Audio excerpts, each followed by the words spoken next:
Rodrigo! Finalmente esse dia chegou! Nós estamos apresentando juntos um episódio do Aqui Se Faz, Aqui Se Doa. Pois é, Rô, já tava até com ciúmes do Arthur. Eu andei aparecendo por aqui, mas só com ele. E a gente juntos aqui, né, ainda não tinha rolado. Então, tô super feliz, finalmente, da gente estar aqui no Aqui Se Faz, Aqui Se Doa juntos. Especialmente num dia como hoje, né? Onde a gente tem aí um assunto tão legal, uma novidade boa que a gente estava esperando há tanto tempo, né? Que é o assunto do nosso podcast de hoje. Exatamente, gente. São os dados fresquinhos da nova edição da pesquisa do Ação Brasil, que a gente cita o tempo inteiro aqui. Mas essa que a gente citava estava antiga e agora a gente tem uma novinha em folha. É um levantamento bem completo do perfil do doador brasileiro, que ajuda muito o terceiro setor a se planejar e também aponta caminhos de onde a gente pode melhorar, como a gente pode captar melhor, falar melhor com o doador nesse cenário. Pois é, né, Rô? A última edição da pesquisa tinha sido feita em 2015 e a gente já, né, andava reclamando, né, de como os dados já estavam ficando ultrapassados. E aí no ano passado, né, acho que com todo o efeito de pandemia, veio aí uma nova coleta de dados, na verdade a coleta é desse ano, referente ao ano passado, o que significa aí que a gente tem um retrato muito fiel agora do efeito da pandemia no ecossistema doador, vamos dizer assim. E quem vai contar tudo pra gente é a nossa querida amiga Paula Fabiani, presidente do IDES, que você já conhece dos nossos episódios especiais, que é também conselheira do Instituto MOL e é quem está por trás dessa grande pesquisa. Estamos em casa e cheios de assunto hoje nesse episódio do Aqui Se Faz, Aqui Se Doa.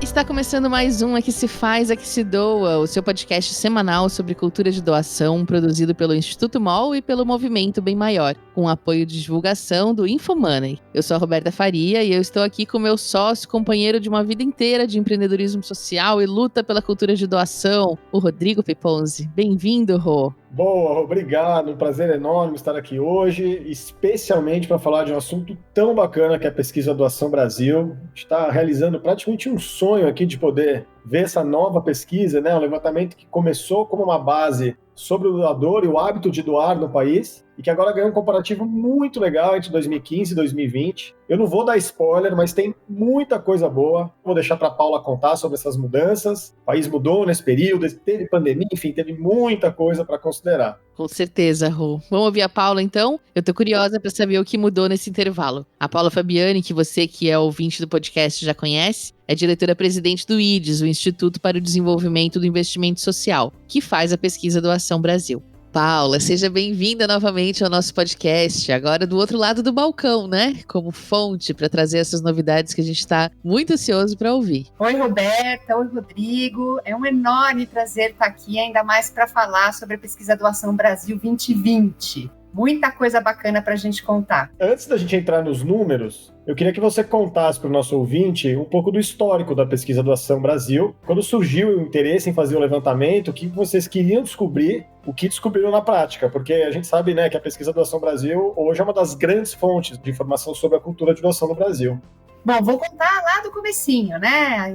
A gente resolveu em 2015 enfrentar esse desafio de fazer uma pesquisa que mapeasse o comportamento do doador brasileiro, mapeasse o volume de doações dos indivíduos, né, das pessoas, que trouxe muitos insights para o setor, informações muito importantes e acho que uma contribuição bacana para o desenvolvimento das organizações da sociedade civil e também para o aumento de doadores no país, ou pelo menos o engajamento maior de pessoas que antes não praticavam a doação, da mídia, que começou a falar mais do assunto, e de outros atores do campo do investimento social e da filantropia. Agora, a ideia era a gente fazer essa pesquisa 5 anos depois, e aí veio a pandemia. E aí, bom, e agora? Vamos fazer, não vamos fazer? E achamos que a gente tinha que fazer, inclusive, ter um recorte sobre o comportamento do doador durante a pandemia, o que aconteceu, né? Qual foi esse impacto da pandemia na doação. Enfrentamos de novo esse desafio, trouxemos vários parceiros muito bacanas e contratamos a Ipsos, né, que é o nosso parceiro técnico, que executou todo o processo de pesquisa, que envolve sempre uma parte qualitativa, que são os grupos focais, e uma parte quantitativa, que são os questionários. E Paula, conta pra gente um pouquinho como que foi esse levantamento em 2020 com a coleta de dados em plena pandemia, né? Eu imagino que vocês tiveram que mudar os planos de curso para fazer essa pesquisa à distância e também o que vocês conseguiram captar nesse momento que foi muito único para o universo da doação, né? Você pode falar um pouquinho pra gente sobre volume de entrevistados, como que é esse público com quem se faz a pesquisa? Todo esse campo ficou muito prejudicado por causa da pandemia. A gente tinha até gente que o entrevistador ligava e ele falava, não vou doar. Não, a gente não quer que você doe, a gente quer que você fale, né, se você doou ou não doou. Nós fizemos a pesquisa qualitativa, né, os grupos focais, foram 8 grupos focais, onde a gente tentou realmente testar questões do questionário, entender algumas nuances, né, do comportamento do doador, do não doador, para poder ajustar o questionário. Foram feitas 2.103 entrevistas, tá? Na pesquisa quantitativa, nos questionários. Essa pesquisa foi realizada entre os dias 16 de março de 2021 e 22 de maio de 2021, onde a pergunta era feita sobre o ano de 2020, tá? Amostra nacional, representativa das 5 regiões do Brasil, homens e mulheres maiores de 18 anos, pertencentes às classes A, B, C, D e E, mas com renda familiar acima de um salário mínimo. Então, esse é o recorte da pesquisa.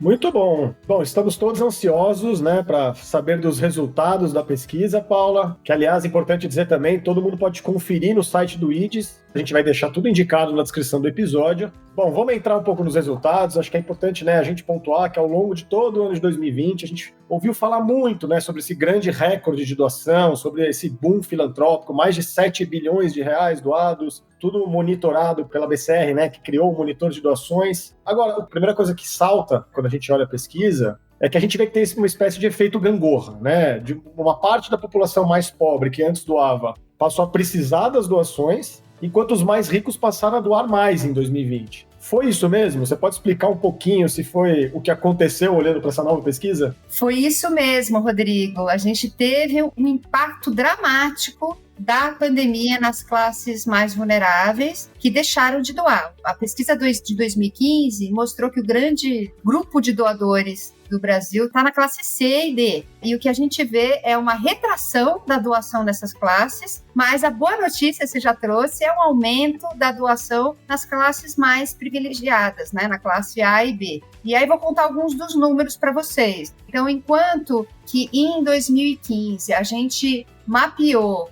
que 77% dos brasileiros fez algum tipo de doação, aqui a gente não está separando dinheiro, bens, ou mesmo doação de tempo. Qualquer tipo de doação, em 2015, 77%, agora em 2020 esse número caiu para 66%. A gente tem um percentual menor de pessoas que praticou algum tipo de doação. 41% dos brasileiros em 2020 doaram em dinheiro, tá? Esse número em 2015 era 52%. E a pergunta que a gente faz é se essa doação foi para alguma organização da sociedade civil, para uma ONG. A gente chama até de doação institucional, que é a doação feita em dinheiro para uma instituição. E esse número é 37 em 2020 contra 46 em 2015. Ou seja, a gente teve uma retração no percentual da doação, mas como você já adiantou, nas classes mais altas, e aí as famílias com renda acima de 6 salários mínimos, a gente teve um aumento significativo, tá? De 6 a 8, esse número foi de 51 para 58, e mais de 8 salários mínimos foi de 55% para 59%.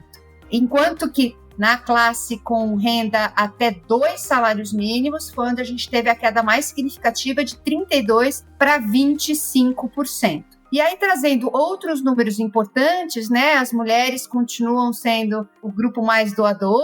Em 2015, esse número era 49%, foi para 41%. E aqui eu estou sempre focando, tá? Em doação institucional. E os homens foram de 42% para 32%. Outra informação interessante, na faixa etária, a gente teve uma mudança importante. O único percentual que aumentou em 2020 foi entre os jovens, que foram de 32 para 35, enquanto que todas as outras faixas etárias, a doação caiu, principalmente 50 anos ou mais, onde a gente teve uma retração de 57 para 36%, né? Bem significativa. mas a boa notícia é que os jovens estão mais engajados na prática da doação. Em relação à região, a gente continua com o Nordeste e Sudeste como as regiões mais doadoras do país, como isso já aconteceu em 2015. Então, isso não teve uma mudança. Lembrando, né, que essa pesquisa, ela olha para todos os estados, entrevistas nos 27 estados da federação e uma amostra representativa da população brasileira acima de 18 anos e com renda acima de um salário mínimo. E aí, para finalizar, né, o perfil clássico do brasileiro doador em dinheiro é uma mulher, uma idade média de 42 anos, com instrução superior, que mora no Nordeste ou Sudeste, com uma renda familiar superior a 4 salários mínimos, e ela é uma pessoa satisfeita com a própria renda e tem religião. Essas são as características do perfil clássico do brasileiro doador em dinheiro para instituições. E uma coisa que chamou muito a minha atenção foi o aumento da confiança dos doadores nas organizações do terceiro setor. A gente sabe que a desconfiança é um entrave grande no Brasil para você conseguir convencer as pessoas a doar. E a gente viu aqui na pesquisa que entre doadores a confiança saltou de 74% em 2015 para 93% em 2020. E do outro lado da moeda, entre quem não doa, o motivo que é não dou porque não confio nas instituições que pedem para deixar de doar, caiu de 17% para 4%, que é uma queda bem considerável. Isso parece bem animador para o setor social, né, Paula? O que você atribui a essa mudança de perspectiva? Eu acho que essa é uma outra boa notícia, né? E tem o efeito da pandemia aí nessa percepção tão positiva das ONGs, né? Dentro desse recorte de pessoas que doaram, né? Eu acabei não mencionando, mas 16% dos brasileiros fizeram algum tipo de doação ligado à pandemia. E a percepção dos brasileiros claramente melhorou em relação às ONGs, inclusive no grupo de não doadores. Então, a gente tem um movimento na sociedade que já vinha, tá? Em 2015, a gente já tinha identificado uma melhora da confiança. Mas, acho que em 2020 isso se intensificou, né? Tem uma melhoria, inclusive, da percepção da cultura de doação, da doação, com um ato importante por parte dos brasileiros. E também, uma coisa interessante é o fato de que o brasileiro percebe que não é mais tanto a responsabilidade do governo resolver os problemas, mas que faz parte, né, de cada um de nós, né, são os indivíduos que têm que se envolver na solução dos problemas. Então, isso significa, né, a mensagem que a gente tira é de um avanço na prática da cidadania, que é reflexo desse aumento também da confiança nas ONGs. As pessoas percebem que o governo não vai dar conta,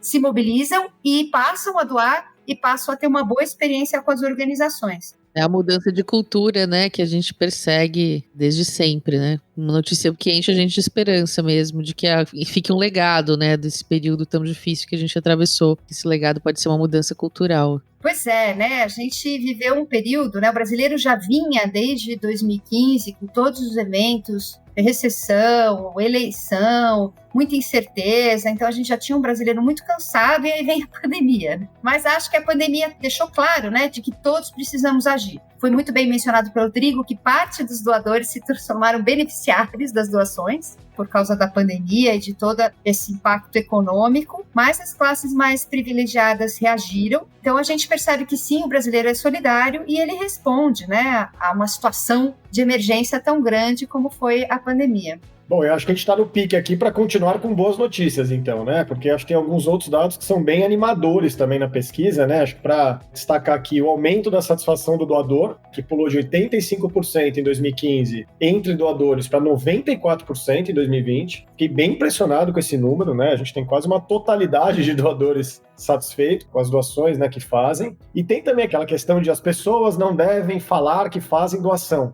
né, que a gente também sabe que é um grande entrave na nossa cultura de doação e que teve uma queda expressiva, né, tanto entre doadores quanto entre não doadores, né? Estava na casa dos 80%, agora já está mais próximo ali da casa dos 70%. Ainda é alto, a gente sabe disso, mas a gente sente que isso já é o início de uma mudança cultural. E acho que isso tem muito a ver, né? E aí eu queria a sua opinião, Paula, se você realmente acredita que isso tem a ver com, obviamente, a questão da pandemia, né? Toda essa exposição da imprensa, né? Como a gente fala, a doação tem entrado de fato ali no dia a dia da imprensa, no dia a dia das pessoas, os próprios famosos, né? Se tornando ali porta-vozes de doações. vocês comentando nas redes sociais, as empresas fazendo todos esses grandes movimentos, enfim. Você acredita, né, olhando para a pesquisa, olhando para tudo que está acontecendo, que a gente está realmente caminhando para uma mudança de cultura?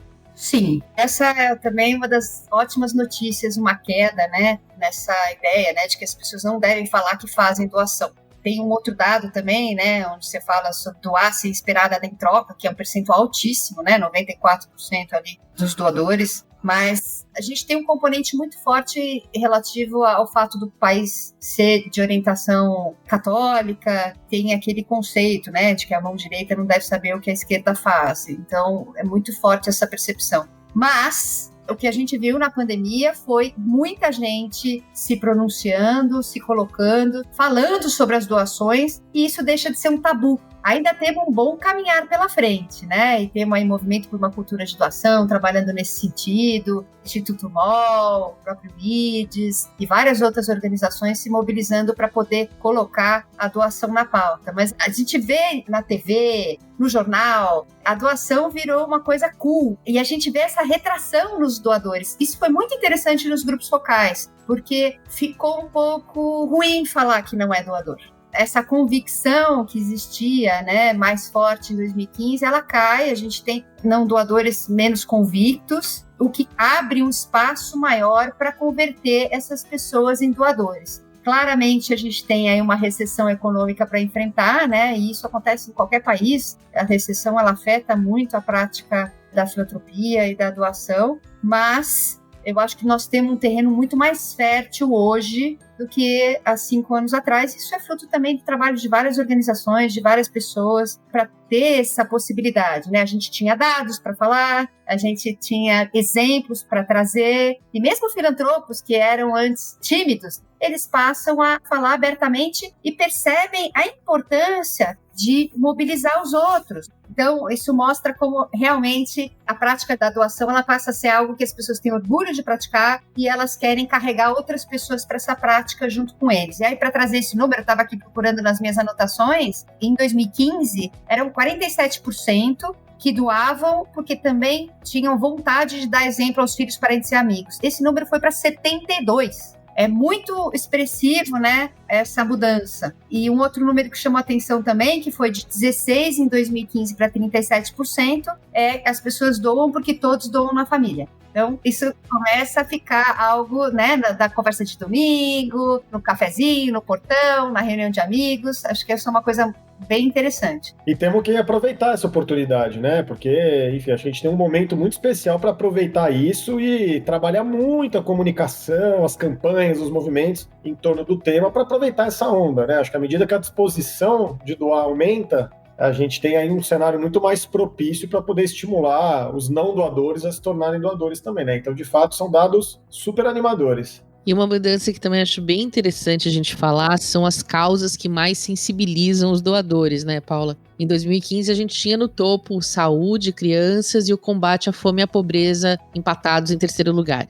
E em 2020, tudo isso deu uma bela bagunçada, né? E o combate à pobreza dispara no primeiro lugar, com 43% da preferência, o que tem tudo a ver com as campanhas massivas por comida para combater a fome, né? Como a gente não via há muitos anos, assim, esse ser um tema tão importante. Apesar da saúde, né, e da Covid, né, serem o tema do momento. Mas também entraram causas novas, digamos assim, né, que despontaram como a causa animal, o que tem a ver também, né, com o momento, né, a gente teve aí quase 500% de aumento em denúncias de maus tratos aos animais, enfim. Então tudo ficou muito urgente e bagunçado. Conta pra gente um pouco mais desse panorama. Acho que você já trouxe aí todas as notícias, mas realmente o brasileiro, ele ficou muito mais mobilizado pela questão do combate à pobreza, claramente um efeito da pandemia, né, onde essa mobilização em torno de ajudar as pessoas nas suas necessidades mais básicas, ela surgiu como não acontecia há muitos anos. Isso foi um movimento também mundial, mas a gente teve essa novidade, né, da causa animal e também dos moradores de rua. Essa foi uma causa que não surgiu na pesquisa de 2015 e apareceu aí junto com a causa animal como duas novas causas,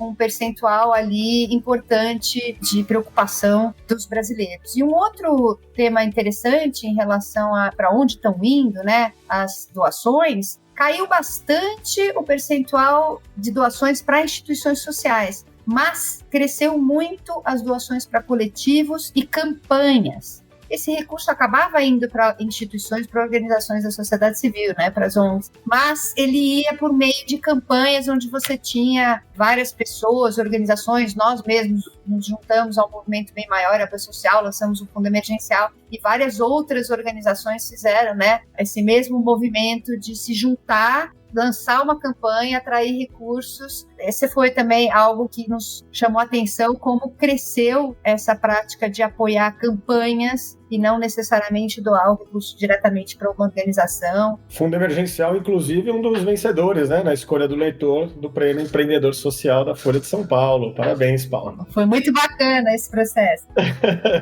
Bom, a gente poderia ficar aqui um tempão falando sobre a pesquisa do Ação Brasil. Acho que a gente está, assim, muito, né, todos nós que trabalhamos no campo, muito felizes, né, com esse momento de finalmente poder ter aí uma nova leva de dados para a gente poder trabalhar em cima, ter o nosso radar, ter o nosso satélite ali ligado, né? Acho que isso é muito importante para o campo. E acho que a conversa foi muito importante para a gente manter o nosso ouvinte minimamente informado, atiçar a curiosidade para que eles possam, enfim, acessar a pesquisa completa. Tem muita coisa na pesquisa. Vou contar só mais umas coisinhas boas, né, que a gente acabou não falando. A boa notícia também que essa pesquisa traz é que 80% dos doadores, eles querem manter ou aumentar a sua doação. A gente tem perspectiva mesmo de avanço na cultura de doação. E a gente tem também um crescimento aí da tecnologia intermediando a doação por meio das redes sociais, né, um declínio da prática do correio. Isso é bem interessante, né? O Pix, o QR Code, crowdfunding, né? Tantas formas que floresceram nesse período. Mas eu fico muito feliz de compartilhar, né? Nós somos parceiros aí em várias iniciativas. Acredito que a gente está, apesar da má notícia, né, de que o percentual de brasileiros diminuiu, mas acho que tem uma explicação muito forte para isso, né? Por causa dessa recessão econômica, mas a gente tem muitas boas notícias que mostram que existem avanços importantes na prática da doação por parte dos brasileiros. Obrigada por estar aqui com vocês, viu? Obrigada a você por dividir tudo isso com a gente. E ó, fiquem aí que a Paula volta no final do episódio para a rodada relâmpago. Não percam que é já já.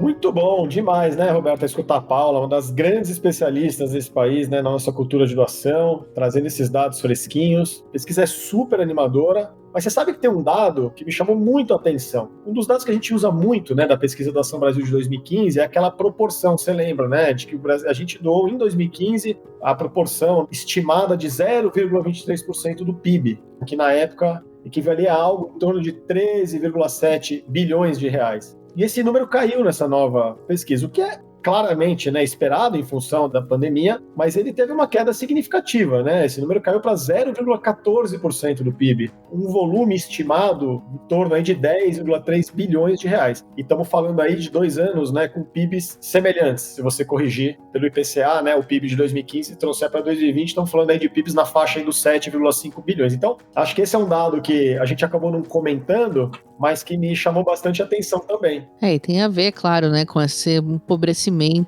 da população, com a crise econômica, a recessão, o desemprego, enfim, a gente viu muita gente deixar de ser doador para receber doações, né? Mas isso também tem, assim, um horizonte de esperança, eu acho, né? A gente tem pesquisas que indicam, não só no Brasil, no mundo, como um comportamento que a empatia, né, sentir na pele qual é o problema, é um fator importante para o engajamento social, para o engajamento numa doação. Então, pessoas que receberam uma doação, seja ela de sangue, de dinheiro, o que quer que seja, tem mais chance de se tornarem doadoras no futuro. Vamos torcer aí para votarmos melhor em 2022 e a gente voltar a crescer, sair dessa lama, e as pessoas que hoje estão recebendo doação e que estão aí nessa situação tão difícil voltem a prosperar e voltem a se tornar doadoras ainda mais engajadas. Deus te ouça, para isso que trabalhamos, né? O povo que me ouça, olha.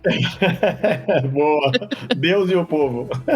Bom, e quem ouviu todos esses dados, quer fazer sua parte, sabe muito bem que a gente aqui no Aqui Se Faz, Aqui Se Doa sempre dá uma dica, né? Uma não, duas pelo menos. Então, para começar, vamos ouvir a nossa colunista, minha querida parceira de trabalho, Duda Schneider, que toda semana indica algum produto que você ajuda uma organização ou projeto só de colocar no seu carrinho de compras. São os produtos sociais. Conta pra gente, Duda.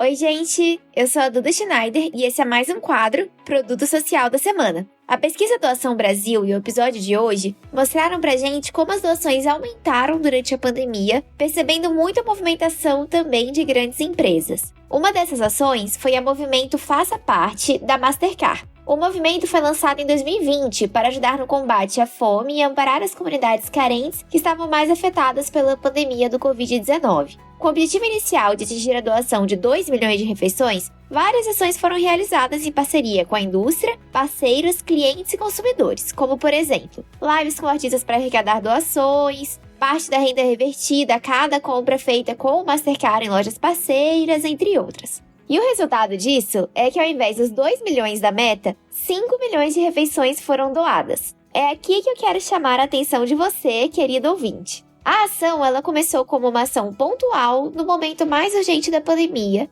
e doou muito mais do que se esperava. Mas ela não se limitou só a esse momento e sim, ela continua por mais um ano. Em 2021, a Mastercard fez uma doação adicional de 18 milhões de refeições, chegando ao total de 23 milhões aos parceiros Ação da Cidadania e Visão Mundial. E contando, tá, gente? A ação continua e para fazer parte e aumentar esse montante, uma das formas é usar o seu Mastercard débito para suas transferências via WhatsApp. A cada transferência realizada, uma doação de 2 centavos será feita pela Mastercard até atingir o limite máximo de 150 mil refeições. Muito fácil, né? E a lição que fica aqui é essa, da gente continuar doando, tornando o ato realmente um hábito e uma decisão consciente da nossa vida. Até a próxima, pessoal! Obrigada, Duda. Sempre com boas dicas para quem quer consumir de forma consciente. E como a doação não se resume só a colocar a mão no bolso, a gente sempre diz por aqui, tá na hora da dica para quem nos fala, mas eu não tenho dinheiro! A Rafa Carvalho, musa dos desendinheirados, está chegando para dar a sua sugestão da semana. Vamos ouvi-la? Olá, querido ouvinte do Aqui Se Faz, Aqui Se Doa. E aí, tá curtindo ouvir os dados fresquinhos da nova pesquisa Doação Brasil? Eu tô achando bem interessante ver a quantidade de mudanças que aconteceram na visão das pessoas sobre doação de uns tempos pra cá. É sempre legal ver isso, né? E ver como a sociedade muda com o tempo também. A minha dica de hoje, pessoal, foca em um dos dados específicos da pesquisa Doação Brasil, que diz que, vejam que maravilha, a confiança das pessoas nas ONGs aumentou. Gente, isso é tão importante e tão bacana que eu quero criar uma mobilização aqui, agora mesmo. Então, se você não tem dinheiro, mas quer fazer uma doação, o que eu deixo para você é uma dica para colocar em prática agora. Doe alguns segundinhos do seu tempo e vá até o nosso Instagram, @InstitutoMOL, para contar pra gente qual é a sua ONG do coração e por que mais gente precisa conhecê-la e doar para ela. Eu vou ficar de olho nos comentários e eu vou responder todo mundo que deixar uma indicação bacana por lá. No post do episódio de hoje, hein? Eu quero ver histórias, quero entender por que a causa da organização indicada por vocês mobiliza e eu quero ser convencida a doar para ela também, hein? Essa é uma ótima doação de tempo e uma ótima doação do seu conhecimento. Tudo isso para dizer o seguinte, pessoal. O terceiro setor precisa da nossa atenção e do respaldo que a gente entrega a ele. Isso só acontece quando a sociedade se une para mostrar que as instituições do terceiro setor têm valor sim. Que tal fazer isso em um gesto simples e rápido que pode fazer uma diferença enorme para uma organização que precisa? Eu tô correndo lá pro Instagram agora para ver os comentários de vocês, hein? Até mais! Muito bom, Rafa. Quem tiver alguma outra sugestão de doação sem dinheiro ou comprou um produto social bacana e quer contar para todo mundo, já sabe, só escrever pra gente. O e-mail é o contato@institutomol.org.br. E não esqueçam de seguir a gente lá no Instagram, no LinkedIn, YouTube, todas as redes sociais. Os links estão todos na descrição. Tem muita coisa bacana rolando por lá nas nossas redes. E para fechar, vamos ouvir novamente a Paula agora na rodada Relâmpago. Paula, eu vou fazer 5 perguntas e você responde bem rápido com a primeira coisa que tiver à cabeça, tá bom? Combinado. 1. Qual foi sua doação mais recente? Foi para o Fundo Colaborativo Em Frente, que tem ações de impacto em periferias em todo o Brasil. Paula, o que você queria ter sabido sobre doação mais cedo na sua vida? Então, essa é uma boa pergunta. Se eu soubesse desde criança o quanto isso faz bem para o indivíduo, eu teria começado a doar antes. E 3. Quem é que te inspira a doar mais? Nesse momento são os medalhistas da Olimpíada. Rebeca e outras que passaram por projetos sociais, mostra como é importante. 4. Qual é a sua causa do coração hoje, Paula? Então, a minha causa do coração hoje é a equidade racial, porque é um tema que a gente teve que estudar no IDES, e eu fiquei muito chocada com a minha ignorância sobre o assunto e com a importância e relevância desse tema para o desenvolvimento do país. E por último, uma sociedade que sabe o que é cultura de doação é uma sociedade mais próspera para todos. Muito bom. Muito obrigada, querida. Obrigada a vocês. Sempre muito feliz de estar aqui com vocês. O programa está acabando, mas nós ainda vamos repercutir muito esses dados da Doação Brasil, que é uma pesquisa muito importante para o terceiro setor e que rende insights infinitos para a gente falar sobre doação. Rodrigo, muito obrigada pela sua presença aqui hoje. Volte sempre. Não convida que eu volto, hein, Roberta? Pode deixar. Adorei também estar aqui. Fazer Foi sua. muito bacana. Muito bom, que bom. Fiquei muito feliz de poder conversar em primeira mão sobre a pesquisa Doação Brasil 2020. Acho que a gente conseguiu trazer insights muito valiosos para seguir com a nossa construção de um Brasil mais generoso. Então, agradeço imensamente. Foi um prazer dividir esse bate-papo com você e com a Paula. E ó, terça que vem tem mais. Aliás, é só um pouquinho mais, já que vai ser o nosso último episódio da temporada. Você não pode perder, vai ser muito legal. E esse podcast é uma correalização do Instituto MOL e do Movimento Bem Maior. A produção é da Ana Azevedo, da Débora Rodrigues e da Vanessa Henriques, do Instituto MOL, além das nossas colunistas Maria Eduarda Schneider e Rafaela Carvalho. A edição de som é do Bicho de Goiaba Podcasts. Até mais! Tchau, pessoal!